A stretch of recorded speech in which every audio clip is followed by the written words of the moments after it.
Muy buenas tardes, bienvenidos a Iglesia Cristiana Casa sobre la Roca, Mérida, Yucatán. Estamos martes de estudios bíblicos y estamos viendo la carta a los Filipenses. Estamos en el capítulo 2. Estamos iniciando el capítulo 2, vamos a ver versículo 1 al 4. Y el tema se llama Un fundamento para cumplir el trabajo de la unidad. Repito, un fundamento para cumplir el trabajo de la unidad. Vamos a orar para que el Espíritu Santo obre en nuestros corazones. Señor, te pedimos que el Espíritu Santo prepare esta predicación, que esta palabra la lleve a cada corazón y que dé fruto, Señor. Solo tú lo puedes hacer, solo tú puedes, Señor, con tu autoridad y poder cambiar esos corazones, edificar a tu iglesia. Solo tú puedes quebrantar esos corazones, Señor, para que humildemente vengan a rendir su vida ante ti, Señor. Suplicamos que lo hagas, Señor, que obres en cada ellos, porque tuya es la obra, Señor. Es por gracia, Señor, para que nadie se jacte, nadie se gloríe, Señor. Para que nadie tenga mérito alguno, Señor, porque tuya es toda la gloria y la alabanza, Señor. Suplicamos que obres en esta predicación y que tú te exaltes y glorifiques en ella. En el nombre de Cristo Jesús. Amén y amén. Entonces, como dijimos, el tema, un fundamento para cumplir el trabajo de la unidad. La semana pasada vimos que fuimos llamados para trabajar juntos por la causa del Evangelio. Y hoy el apóstol Pablo se va a enfocar en el fundamento que debe haber en cada cristiano para poder cumplir con esa responsabilidad del trabajo de la unidad para el progreso del Evangelio. Así que vamos a leer nuestro texto de hoy, Filipenses capítulo 2, versículo 1.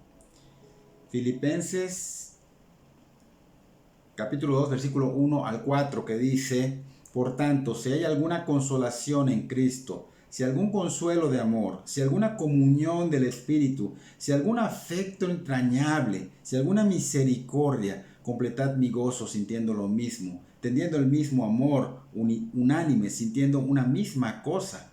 Nada hagáis por contienda o por vanagloria, antes bien con humildad, estimando a cada uno a los demás como superiores a él mismo, no mirando cada uno por lo suyo propio, sino cada cual también por lo de los otros. Y este es nuestro texto, versículo 1 al 4 de Filipenses 2. Y vemos que el apóstol Pablo está iniciando con esta frase, por tanto, volviendo a poner en la mesa lo que Pablo había construido de Filipenses capítulo 1, versículo 27 al 30, que fue lo que vimos la semana pasada, donde Pablo pues le estaba enseñando a los filipenses y a nosotros que debemos esforzarnos, que debemos luchar por el evangelio, como él lo estaba haciendo.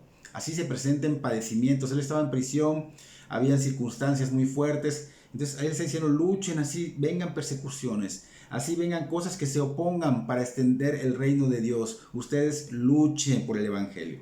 Entonces Pablo daba su ejemplo, nos enseñaba que debemos vivir como lo que ahora somos, dignos de ese llamamiento, de ser esos hijos de Dios, o sea, como lo que ahora somos, comportarnos dignos al llamamiento, hijos amados de Dios, que abrazan la verdad, que la viven, que trabajan duro por el Evangelio de Cristo. Y ahora pues inicia Pablo con este capítulo 2, donde enseña que hay una base, hay un fundamento, y ese fundamento obviamente nos va a llevar a trabajar en esos conflictos, en esos padecimientos dentro del cuerpo de Cristo, dentro de la iglesia, que tiene que haber ese fundamento en el cristiano para poder ser de alguna manera ejemplo para los de afuera. Entonces pareciera que el apóstol Pablo acá inicia este capítulo entreafirmando y preguntando algo sobre el fundamento recibido, porque él dice en varias ocasiones, si hay esto, si hay lo otro, o sea, empieza a enfocarse con estas frases, menciona varias acciones en continuo.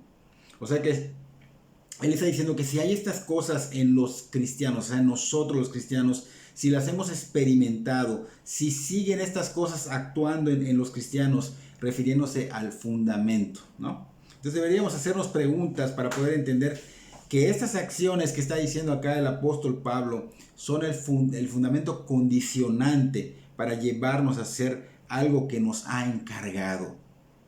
Así que Pablo pues está diciendo si hay, entonces preguntamos de esta manera, existen, en vez de un si hay, existen consolaciones de amor en ustedes los cristianos, está diciendo Pablo. ¿Existe alguna comunión del Espíritu entre ustedes? ¿Hubo algún afecto entrañable o alguna misericordia para ustedes?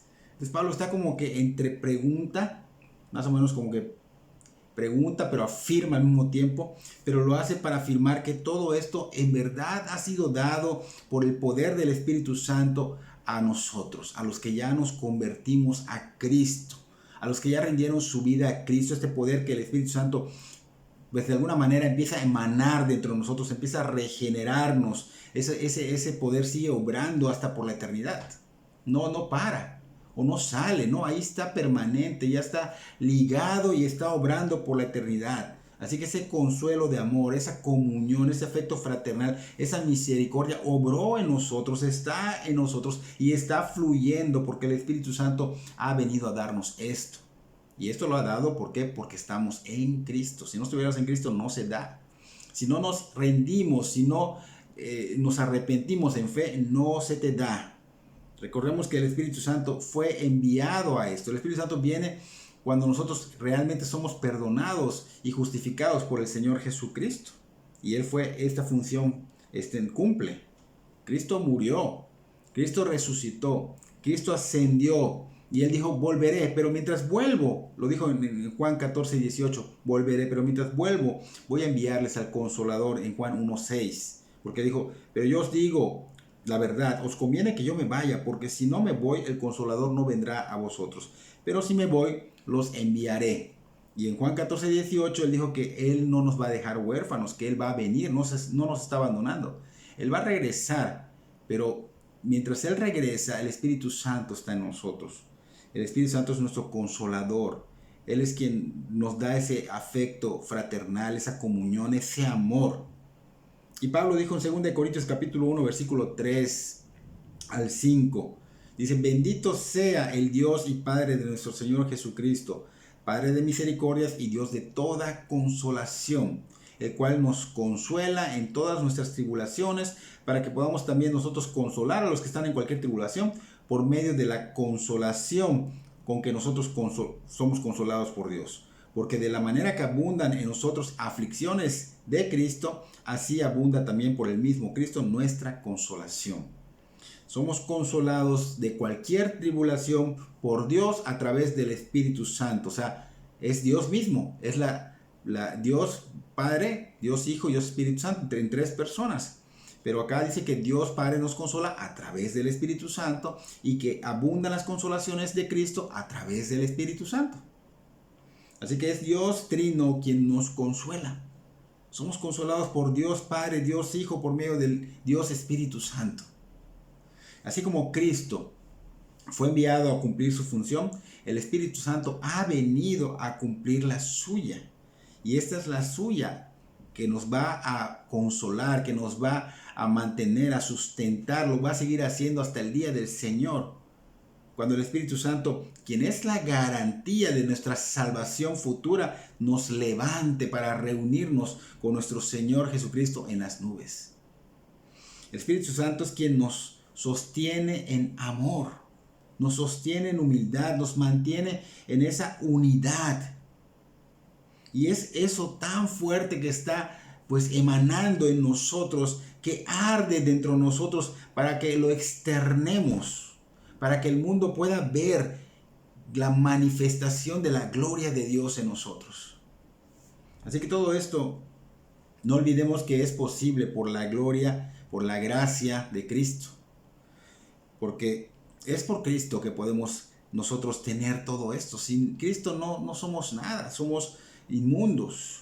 Pero es posible por la gracia de estar en Cristo, de haber sido salvados por Cristo, porque Cristo es quien hizo esa obra en nosotros, no nosotros la hicimos. Tristemente muchos creen que yo me convertí a Cristo. No, nos convertimos porque Él hizo la obra. Nosotros no podemos. Es el Dios Trino quien hace esta obra total. O sea, la idea es que los cristianos de Filipos, o sea, los filipenses, y nosotros los cristianos de hoy día, hemos recibido, dice Pablo, estas hermosas bendiciones que son mencionadas en esta cita que leímos. Entonces tenemos la responsabilidad, por haber recibido esas bendiciones, de hacer diligentemente lo que Pablo nos describe.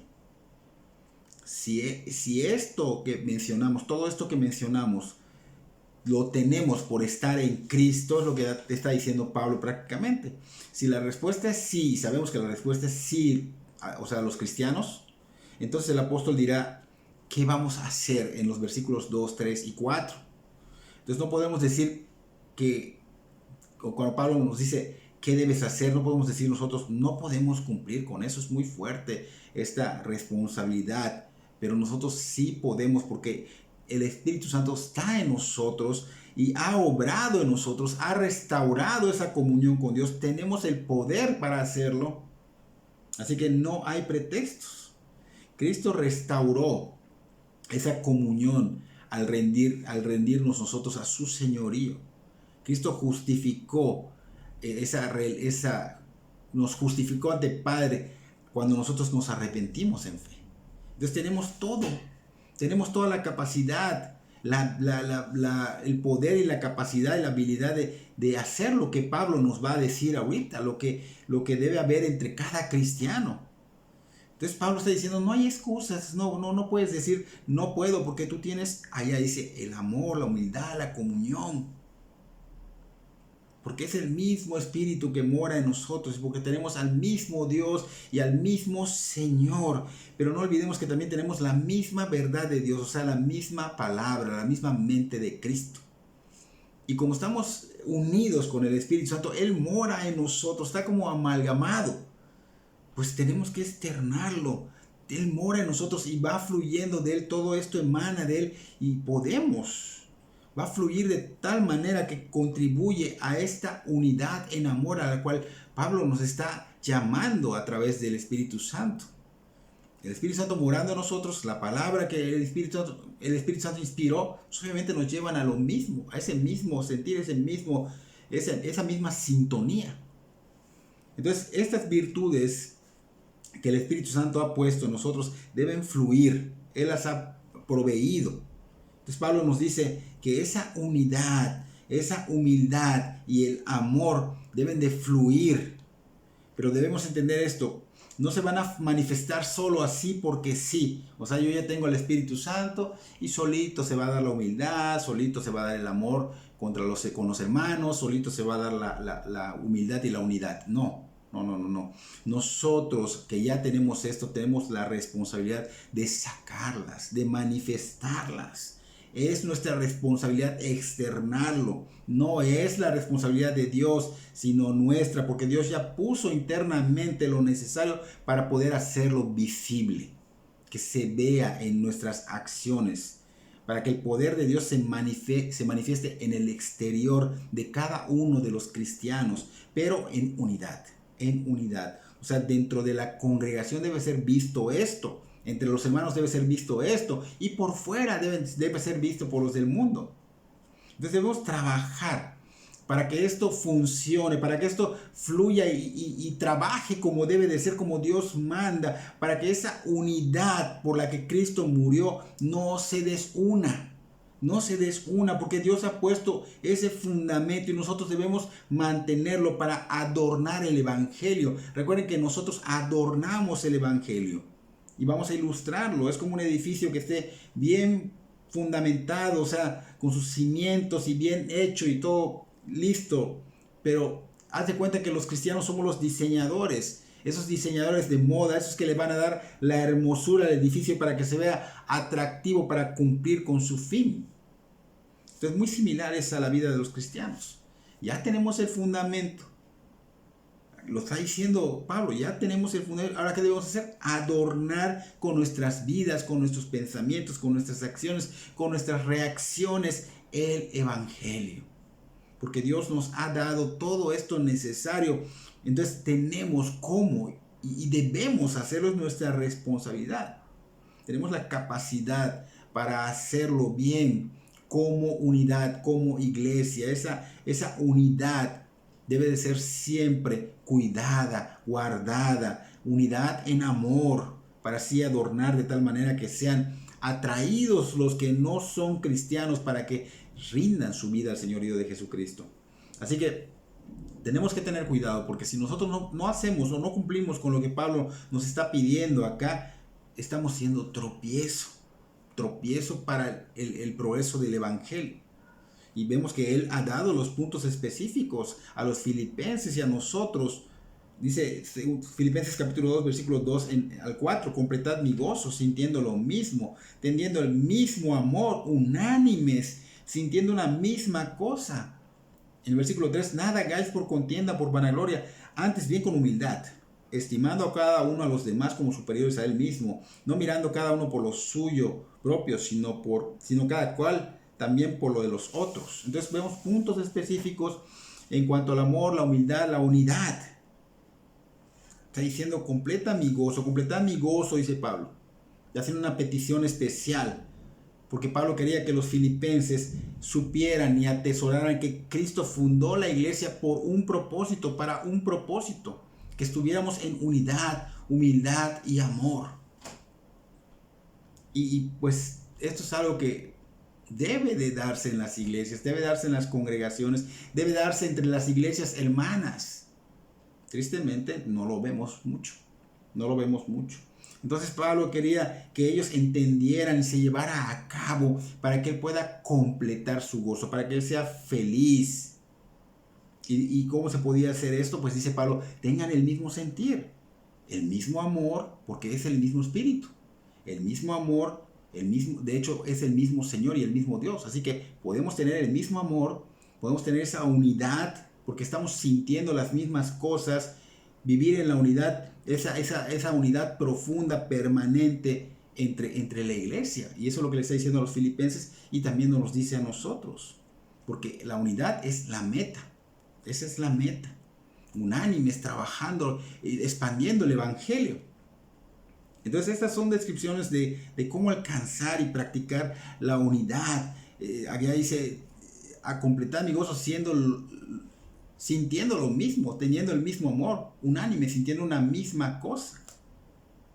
Entonces vemos que esto es algo que el Señor había pedido desde antes de su crucifixión. Cristo oró ya cerquita del tiempo de que Él sea crucificado y pues lo enfatizó porque era algo muy importante, lo mencionó muchas veces. Si vamos a Juan capítulo 17, 21 al 23. Dice el 21, para que todos sean uno como tú, Padre, en mí, yo en ti, que también ellos sean uno en nosotros, para que el mundo crea que tú me enviaste. Un poquito antes de morir, en el aposento alto, él empieza a orar al Padre. Y entre esa oración dice, Señor, que esta iglesia, que estos que tú me has dado, que estos que tú elegiste, que todos sean uno. Que todos sean uno, Padre, para que el mundo crea que tú me enviaste. Que tú me enviaste con este mensaje, que yo soy el mensajero. Que estos que tú escogiste, estos miembros de esta iglesia, pues que vas a salvar, sean unidos como tú y yo. Porque si no lo son, Padre, no podrán convencer al mundo de que yo soy el que tú enviaste. Es lo que el Señor Jesús está diciendo en el versículo 22. La gloria que me diste, yo les he dado para que sean uno, así como nosotros somos uno.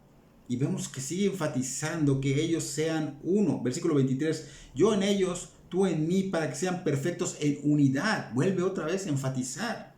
Para que el mundo conozca que tú me enviaste. O sea que a través de la unidad, en amor, la gente va a conocer que Cristo es el enviado, que Cristo es el Mesías, que Cristo es el Señor. Y dice, y que los has amado a ellos como también a mí me has amado. Entonces Cristo hace énfasis en la unidad, ruega al Padre por esta unidad, por su iglesia. Y el Padre lo ha dado todo, pero tristemente dice el Padre, yo ya di lo necesario, tienen todo lo necesario, pero lamentablemente nosotros los cristianos no somos obedientes, somos rebeldes. Somos egocéntricos, somos egoístas, nos rebelamos constantemente a que esta unidad permanezca. En vez de que la hagamos permanecer, nosotros la separamos, la desunimos constantemente. Y estamos yendo en contra de Dios.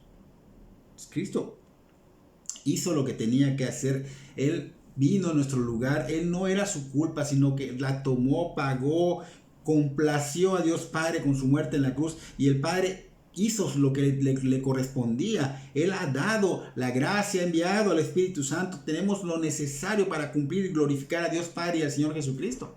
Pero no lo estamos haciendo como iglesia, tristemente. Porque no es algo que, es que no ha venido el Espíritu Santo. No, ya tenemos al Espíritu Santo. Ya envió al Consolador. Ya tenemos el consuelo de amor. Ya tenemos ese consuelo de Cristo, en Cristo. Ya tenemos la comunión del Espíritu. Ya hubo el afecto fraternal entrañable. Ya hubo misericordia. Tenemos todo. Ya ha sido hecho. Pero ahora requiere que nosotros realmente mantengamos esa unidad, firmes en ella. Eso es demandado a los cristianos. Nosotros tenemos que hacerlo y tenemos que hacerlo correctamente. Si no hay unidad, no es culpa de Dios. Si no hay unidad, es culpa del cristiano, porque nos oponemos a lo que Cristo pidió en Juan 17. Él estaba orando porque seamos uno, pero nosotros al desunir esto estamos yendo en contra de Cristo. Somos egocéntricos. Queremos hacer lo que nosotros queremos, a nuestra manera. No, hay que sujetarse a lo que Dios ha dicho, para no ser egoístas, para no vanagloriarnos. Por eso Pablo dice, nada hagáis por contienda o por vanagloria. Nada hagáis por contienda o por vanagloria. Este es el primer paso que hace que no desunas el cuerpo de Cristo. Él dice, no hagas esto. No hagas esto por contienda o vanagloria. Si tú haces esto, obviamente vas a desunir la iglesia. Y esto es vivir en la carne. Contienda, vanagloria es vivir en la carne. Dice Pablo, no vivas en la carne. Pero lamentablemente los cristianos aún así nos sentimos motivados a vivir en la carne, a vivir en la contienda o a hacer cosas por vanagloria. Y mucho de lo que nosotros hacemos evidencia que realmente estamos en nuestro egocentrismo o que somos egoístas. ¿Por qué? Porque nunca hacemos las cosas por los demás. O sea, nosotros decimos, voy a hacer tal cosa, pero siempre pensamos en que nos beneficia a nosotros, no en que le beneficie a otros, aunque a nosotros no nos beneficie. No pensamos en eso. Es muy raro cuando lo hacemos. Entonces debemos pensar en los demás, en el amor hacia los demás, porque eso es lo que nos demanda el Señor. No hacer contienda, no ser egoístas, no ir en contra de la voluntad de Dios, porque cada vez que hacemos esto pecamos. Y cuando pecamos es porque estamos siendo egoístas, porque estamos haciendo lo que nos trae placer, lo que nos gusta. Y nuestro egoísmo siempre tiene la razón. Así es el egoísmo. El egoísmo es su propia razón. No hay otra manera más que el egoísmo. Entonces el egoísmo le gusta ser promovido, el egoísmo le gusta ser escuchado, el egoísmo es envidioso. Y todo eso está en nosotros los cristianos y no debe de estar. No debe de estar. Entonces eso impide, todo este egocentrismo, egoísmo, vanagloria, impide la humildad, impide la mansedumbre, impide ese amor sacrificial, ese amor ágape que el Señor ha puesto en nosotros. Lo impide. Y todos cojeamos del mismo egoísmo. No hay uno que no. No, yo no. El que crea estar firme, mire que no caiga, dice Pablo, ¿no? Entonces todos tenemos esta envidia, nos vienen los celos, nos lleva a contienda, aunque digan que no, todos lo tenemos, no hay uno que no. Entonces esto nos lleva también a la vanagloria, a hacer cosas que son para gloria nuestra, pero que son huecas, son vacías para Dios. Ante Dios no sirven de nada, no tienen valor en alguno, aunque se vean buenas. Entonces no debemos hacer nada por egoísmo y vanagloria, dice Pablo. La vanagloria es tener un alto concepto de uno mismo sobre los demás. O sea, yo me siento más que los demás.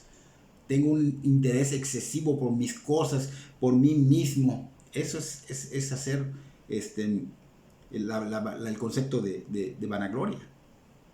La presunción, la vanagloria. Entonces es notable cuando nosotros estamos como que queriendo mostrar que somos más hábiles o más inteligentes o más sabios. Ahí entra obviamente el egoísmo, pero esto es vanagloria. Cuando hacemos las cosas sintiéndonos más importantes o con esa supuesta capacidad que tú tienes, pero los demás no, es una capacidad elevada, estamos fuera de la voluntad de Dios. Estamos trabajando en contra de esa unidad a la cual Cristo oró rogó al Padre. Y el Padre dio lo necesario para que se dé esta unidad. Y nosotros cuando estamos haciendo todo esto que no es correcto ante Dios, estamos yendo en contra. Y Pablo está rogando que nosotros tengamos esta unidad. Está suplicando que tengamos esta unidad, que vivamos en unidad, que vivamos en humildad, que vivamos en amor. Pero nosotros que estamos orgullosos con nuestra cerviz así dura, el cuello siempre así erguido. Entonces, ¿por qué? Porque nos jactamos, porque sentimos que valemos, sentimos que merecemos. No merecemos nada, no valemos nada. Pablo dice, no caigan en esto, porque esto que es vanagloria, esto que es egoísta, esto pues que no agrada a Dios, porque no agrada a Dios, esa contienda no agrada a Dios. No caigamos en estas acciones, porque no tienen valor eterno. O sea, Dios las ve y no valen nada. Solo nos van a llevar a un camino de perdición. Y no solo eso, que nosotros tenemos gente que nos mira, hijos, que pueden pensar que está bien la vida y pueden seguirnos y estamos siendo de tropiezo para los demás. De hecho, hermanos en Cristo, somos tropiezo para los demás. Porque el ser humano es inclinado, tiene esta naturaleza a ser comparativo. Compara. Yo soy mejor que fulanito, o mi hijo es mejor que esto, a veces hasta lo piensa, no lo tiene que decir. Pero todo está desnudo ante los ojos de Dios. Entonces, ¿qué está pasando acá? Impidiendo la unidad del cuerpo de Cristo. No puede haber humildad cuando hay este tipo de pensamientos o sentimientos en ti. Entonces Pablo dice, muere a todo esto. ¿Por qué? Porque Cristo nos dijo claramente en Mateo 11:29, aprender de mí que soy manso y humilde de corazón. No vemos al Señor decir acá en Mateo 11:29, aprender de mí que soy vanaglorioso, que soy soberbio, que soy altivo, que soy egoísta, que tengo habilidades e inteligencia para todo. No dice eso. Tengo habilidad para sanar enfermos. No, nada de eso dice. Él dice, soy manso y humilde de corazón. Aprendan de mí. Cristo dice, aprendan de mí. No dice aprendan de ellos, de los demás. No, aprendan de mí. Sígueme. Imítame. Pero para eso tienes que negarte. Tienes que morir a tu voluntad. Tienes que cargar tu cruz cada día, que es morir a tu voluntad, para poder seguirlo. Porque no está diciendo Jesús, no puedes. Sí puedes. Sí puedes. Tienes que hacerlo. Tienes ya esas virtudes dentro de ti siendo cristiano. Yo ya te perdoné. Yo ya te justifiqué. Yo ya te bauticé con el Espíritu Santo. Y el Espíritu Santo ha puesto esas virtudes en ti. Hay ese amor sacrificial, pero hay esa fe para glorificar a quien reconoces y a quien rendiste tu vida a su señorío. A quien le debes toda la gloria, la alabanza y la adoración. Hay todo para adorar a Dios, pero tienes que externarlo. Tienes que esforzarte. Entonces, dice, no contiendas, no hagas nada por vanagloria. Y si vas a contender, que sea por la fe. Si vas a jactar o vanagloriarte, mejor gloríate de Cristo, de su palabra, del evangelio. Existe gloriarte en Cristo, contender por la fe, que obviamente va a glorificar a Dios. Así que no pierdas ese enfoque. Es esencial para la unidad de la iglesia. Pablo dice, antes bien, con humildad, estimando cada uno a los demás como superiores a él mismo. Está en el versículo 3 que estamos viendo ahorita. Antes bien con humildad. O sea, esto es la humildad. Y vas a estimar a los demás. Vas a denotar tu humildad estimando a los demás como mejores que tú. Y dices, wow. Pero en Cristo se puede. El Espíritu Santo mora en ti. El Espíritu Santo se sujetó. Es Dios mismo. Cristo es Dios mismo. Pero ellos dos se sujetaron a Dios Padre y están al mismo nivel de deidad, de divinidad. Entonces, antes bien, con humildad, estimando cada uno a los demás como superiores a él mismo, es completamente contradictorio a lo que el mundo vive y promueve. Por eso te asustas, porque tú vives en lo contrario. Porque para el mundo lo que es la humildad no es una virtud. No es una virtud, es un defecto para el mundo. Es lo peor porque ellos dicen que la humildad demuestra debilidad. Es dejarte pisotear. Es ser despreciable. Es denigrante. Es lo que dicen, son los términos que utilizan. Pero en la Biblia significa engendrado humildad, o sea, ennoblecido. Y esta humildad evita discordias, evita contención, evita lastimar. Lo contrario sí crea discordias, pero aquí la humildad va a evitarlas, va a evitar lastimar. Entonces, nuestro deber como cristianos, porque esta humildad nos va a llevar a estimar, es estimar a los demás como superiores, como superiores. Por eso decimos y afirmamos que la psicología es antibíblica, porque esta frase de Pablo va en contra de la autoestima que la psicología promueve. La psicología que te dice, ámate, te eleva el ego, levanta tu autoestima, tú vales mucho. O sea, realmente te eleva a lo máximo. En cambio, la Biblia no nos hace humildes. Va al contrario, la Biblia no nos enfoca en esas ideas, no nos enfoca en esas actitudes de superioridad, de autoconfianza, de autoestima, no.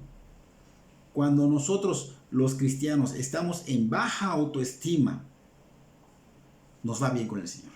Porque cuando estamos muy orgullosos, nos va mal. Todos empiezan a chocar y tienen desacuerdos.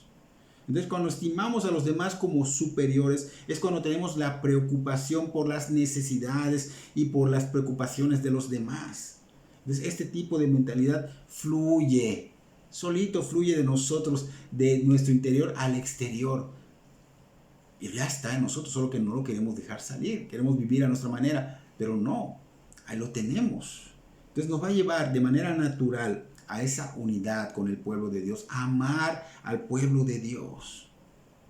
Esto es, si yo te considero superior a mí y tú me consideras superior a ti. Eso así es. Y surge algo maravilloso, dice Pablo. Una comunidad en la cual se respetan, se aman, se ayudan, donde nadie le va a faltar al respeto a los demás. ¿Por qué? Porque Pablo dice, no mirando cada uno por lo suyo propio. Aquí termina Pablo, no mirando cada uno por lo suyo propio, sino cada cual también por lo de los otros, por lo de los demás, por lo de los otros. Entonces, tenemos que hacer a un lado nuestras ambiciones egoístas, nuestra vanagloria, nuestras tendencias de pensar que somos superiores y que somos los únicos y que somos los mejores y que somos necesarios, porque no somos necesarios. Entonces, de manera natural, tendremos una mayor preocupación por los intereses y las necesidades de los demás. Pablo no está diciendo que esté mal que nosotros nos preocupemos por nuestras cosas, nuestros intereses, sino que está diciendo que amemos a los demás como a nosotros mismos, que nos preocupemos por los demás como nos preocupamos por nosotros, que no seamos egoístas, porque no solamente debemos ver nuestros propios intereses, también el de los demás. Como hijos de Dios hay una característica, esa característica nos identifica, es un distintivo. Pensamos en los demás, sacrificamos muchas cosas por los demás. El Señor Jesucristo dio el ejemplo, Él fue el ejemplo supremo. Él no dijo que aprendan de los demás, Él dijo aprendan de mí. Yo soy manso y humilde, y lo mostró, y lo vamos a ver la próxima semana. Él mostró su humildad. Él se humilló hasta lo sumo. La semana que viene lo vamos a ver primero Dios. Entonces, solo de Él debemos aprender, porque solo Él es manso y humilde de corazón. Y Él dijo, aprendan de mí, no de los demás, de Él. Porque una persona egoísta, una persona egocéntrica, una persona vanagloriosa, no puede ser humilde. No puede ser humilde. Se oponen, el egoísmo repele la humildad. Así que Pablo menciona, nada hagáis por contienda o por vanagloria, más bien con humildad. Con humildad. Entonces la humildad es el resultado de haber visto nuestro pecado y ver quién es el Señor. Por ejemplo, en Isaías capítulo 6, versículo 1 al 5, Vemos a Isaías que dice: vi yo al Señor sentado sobre un trono alto, sublime, y sus faldas llenaban el templo, y por encima de él había serafines, y cada uno tenía 6 alas, con 2 cubrían sus rostros, con 2 cubrían sus pies, y con 2 volaban. Y el uno al otro daba voces diciendo: Santo, Santo, Santo, Jehová de los ejércitos, toda la tierra está llena de su gloria. Y los quiciales de las puertas se estremecieron con la voz del que clamaba, y la casa se llenó de humo. Entonces dije, fíjense, viendo la gloria de Dios: ay de mí, que soy muerto, porque siendo hombre inmundo de labios, y habitando en medio de pueblo que tiene labios inmundos, han visto mis ojos al Rey, Jehová de los ejércitos. Entonces, cuando ves la gloria de Dios, como Isaías vio la gloria de Dios, pues vas a ver la santidad, la gloria de Dios, y te vas a ver a ti mismo, y vas a ver lo que realmente eres, porque eso hizo Isaías, vio lo que realmente era ante Dios. Y nadie, y nadie se va a poder, porque él no se enorgulleció de él mismo. Él dice: ay de mí, que soy muerto, porque siendo hombre de labios inmundos, y habitando entre pueblos de labios inmundos, o sea, de labios impuros.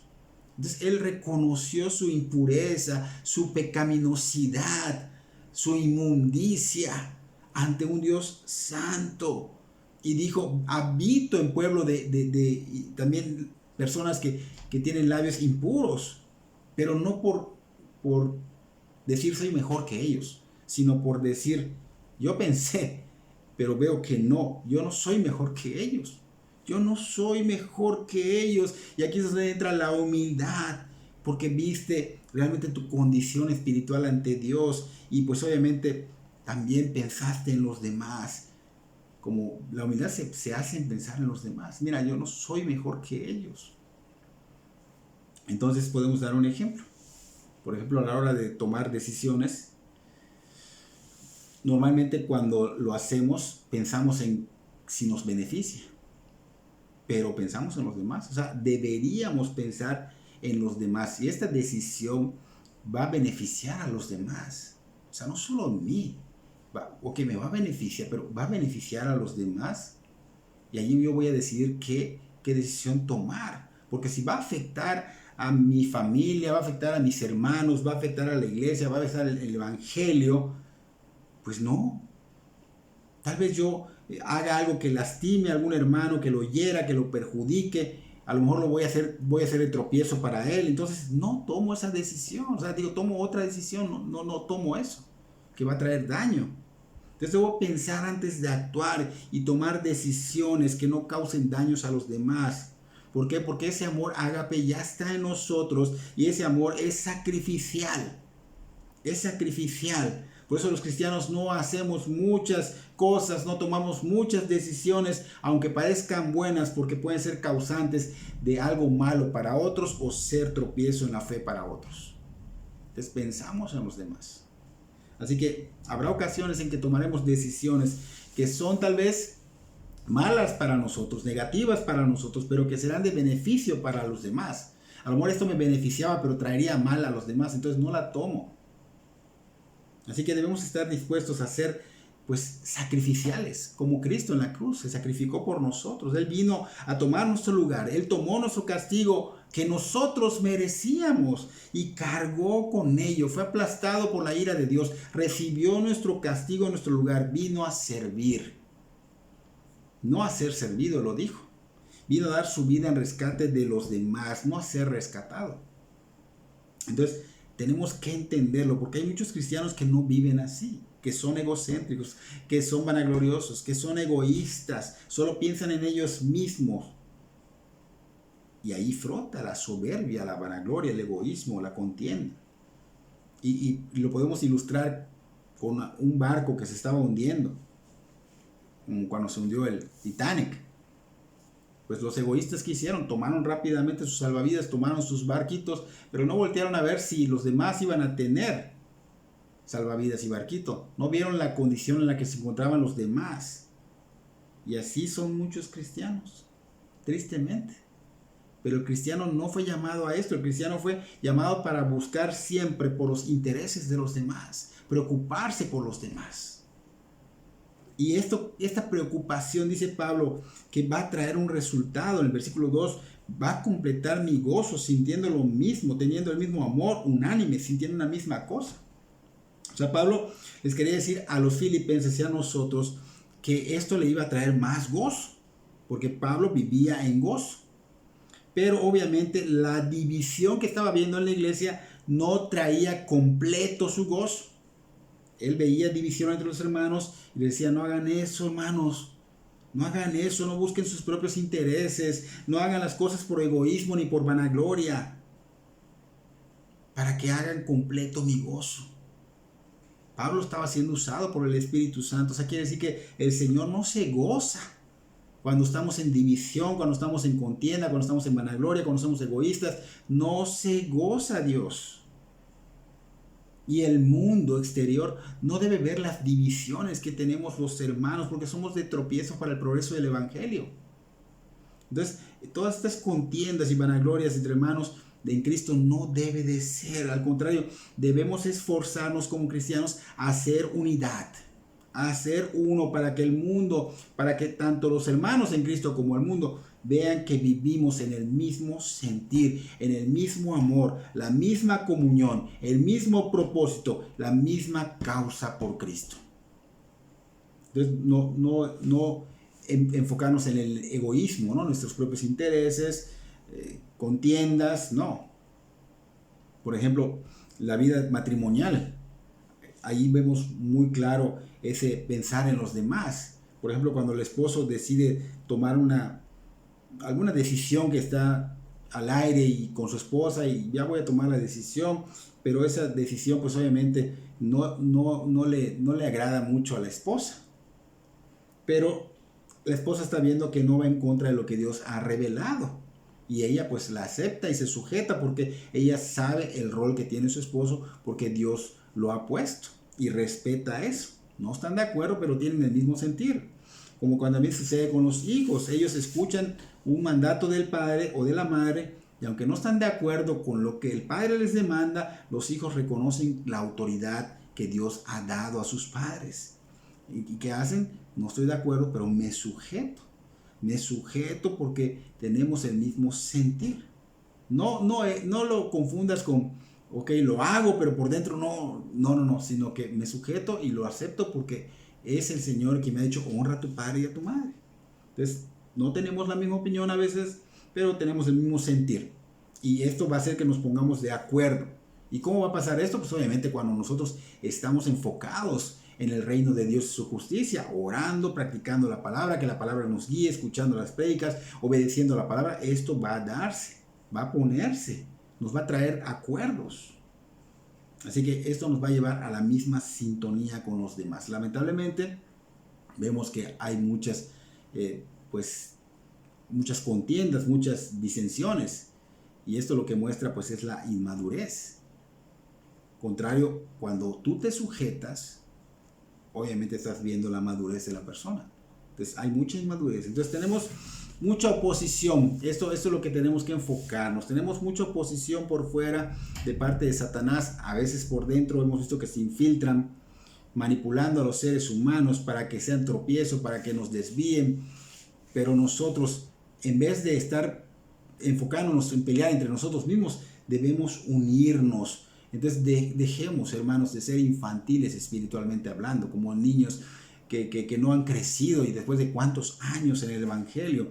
Y entonces unámonos como el Señor nos demandó. El Señor oró por esto. Dios ha provisto lo necesario. Hay consuelo de amor, hay amor ágape, hay afecto entrañable, hay misericordia. Pero a nosotros nos toca esforzarnos y accionar como hijos de Dios.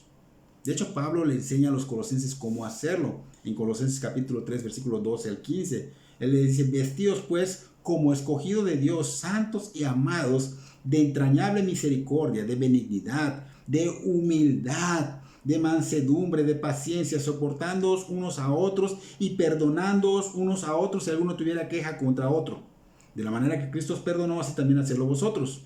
Y sobre todas estas cosas, vestidos de amor, que es el vínculo perfecto, y la paz de Dios gobierne en vuestros corazones, a lo que asimismo fuiste llamado en un solo cuerpo, y sed agradecidos.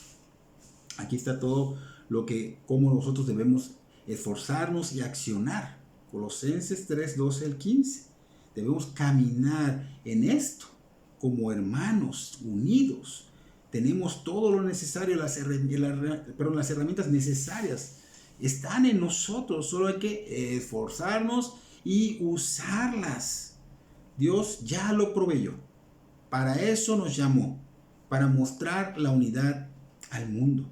Entonces, cuando estemos fuera de sintonía, cuando no estemos en ese mismo sentir, tenemos que entender que puede empezar a formarse esa división internamente, porque ahí empieza dentro, no se manifiesta y luego viene para adentro, no, empieza interiormente, se da una actitud o un pensamiento o una insatisfacción, y empiezas a pensar división, o sea, no estoy de acuerdo con el hermano, o por ejemplo los esposos, no estoy de acuerdo con mi esposo, o los hijos con los padres, no estoy de acuerdo con mis padres, o no estoy de acuerdo con el pastor, o no estoy de acuerdo con el hermano que me vio pecar y pues de alguna manera me habló en amor y me dijo que yo vuelva al Señor, y resulta que no quiero escuchar, que no quiero seguir, que no quiero sujetar, que no quiero apoyar. Entonces empiezas a causar tú mismo la división en tu interior. No se ve físicamente, pero se va a manifestar a futuro, no muy lejos. Entonces no hagas esto, dice Pablo, no lo hagas. Más bien tengan ese mismo sentir, ese mismo amor, ese mismo propósito. Porque si no estamos unidos en esto, entonces no podremos llegar al final, no podremos cumplir con la meta. Tenemos una meta. Por eso el apóstol Pablo exhorta con ruego a llevar la misión, pero con ciertas actitudes. Ya las vimos ahorita en Colosenses: humildad, amabilidad, paciencia, soportándonos entre nosotros, perdonándonos, trabajando duro para mantener la unidad, porque esta es la que va a fortalecer la paz que proviene del Espíritu Santo en nosotros. Entonces todo esto conduce a la unidad espiritual de la iglesia, conduce al amor mutuo entre hermanos, a cuidarnos mutuamente durante la encomienda de esa propagación del Evangelio. Así que tal y como el Señor Jesucristo nos los enseñó, Él nos los enseñó en su palabra.